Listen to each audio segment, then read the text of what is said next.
Hello and welcome to the Political Times. मैं हूं आपकी होस्ट नेहा। दोस्तों, आज मैं जिस टॉपिक पर बात करने जा रही हूं, वो सिर्फ एक खबर नहीं है, बल्कि एक पूरा गेम चेंजर नैरेटिव है। अगर आपने इसे समझ लिया तो आप कभी भी मीडिया या किसी पॉलिसी गेम से गुमराह नहीं होंगे। आज हम बात कर रहे हैं H-1B वीजा की। यह सिर्फ एक वीजा नहीं, बल्कि अमेरिका के लिए पावर का सबसे बड़ा हथियार रहा है। अब जरा सोचिए, 1980 का दौर था। अमेरिका पूरी दुनिया का अकेला सुपर पावर। चीन अपनी इकोनॉमी खोल रहा था और अमेरिका उसे सपोर्ट भी कर रहा था। लेकिन तभी अमेरिका को एक और आइडिया आया। चाइना से मैन्युफैक्चरिंग लो और इंडिया से ब्रेन, क्योंकि अमेरिका ने पहचान लिया था कि भारत का दिमाग इंग्लिश स्पीकिंग, टेक्निकल और क्रिएटिव पूरी दुनिया में सबसे आगे है। और फिर आया H-1B वीजा। यह वीजा ऐसे पेश किया गया जैसे आओ अमेरिका, अपने सपनों को पूरा करो। लेकिन असल में हुआ क्या?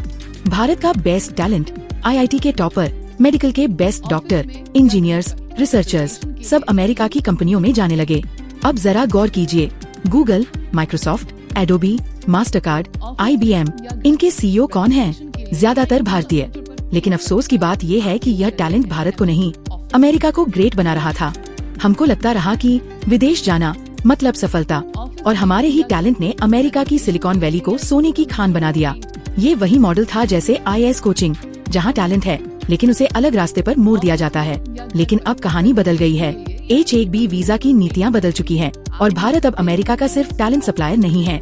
भारत अब खुद प्लेटफॉर्म्स और प्रोडक्ट्स बना रहा है। एक समय था जब हमारे पास सिर्फ 18 यूनिकॉर्न स्टार्टअप्स थे। आज भारत के पास 118 यूनिकॉर्न्स है, यानी 7,000 करोड़ से ऊपर वैल्यू वाली कंपनियां।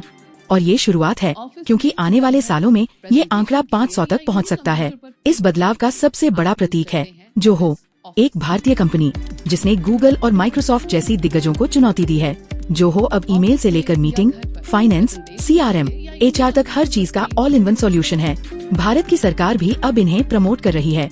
आपने देखा होगा कि जैसे UPI ने पूरी डिजिटल पेमेंट्स की दुनिया बदल दी, वैसे ही भारतीय प्लेटफॉर्म्स अब कॉर्पोरेट दुनिया को बदलने वाले हैं। सोचिए, कल तक हम Google Meet, Zoom, Gmail, Outlook पर निर्भर थे। आज हम कह सकते हैं हमें किसी गूगल या माइक्रोसॉफ्ट की जरूरत नहीं। दोस्तों, ये सिर्फ टेक्नोलॉजी का बदलाव नहीं है, ये मानसिकता का बदलाव है। हम दशकों तक गुलामी करते रहे, दूसरे देशों की कंपनियों के लिए प्रोडक्ट्स बनाए, सर्विस दी। लेकिन अब वो दिन नहीं रहे। अब टैलेंट वापस लौट रहा है। अब कंपनियां यही बन रही हैं और अब भारत दुनिया को दिखा रहा है कि सपना सिर्फ अमेरिका नहीं, सपना है भारत।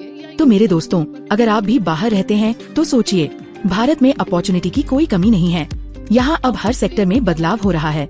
भारत अब सिर्फ सर्विस हब नहीं, बल्कि ग्लोबल लीडर बनने की राह पर है। और यही वो असली डिजिटल इंडिया है, जहाँ हम अपने टैलेंट से दुनिया को हिला सकते हैं।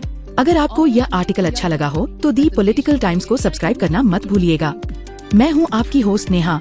मिलते हैं अगले एपिसोड में एक और जबरदस्त जानकारी के साथ। जय हिंद, वंदे मातरम।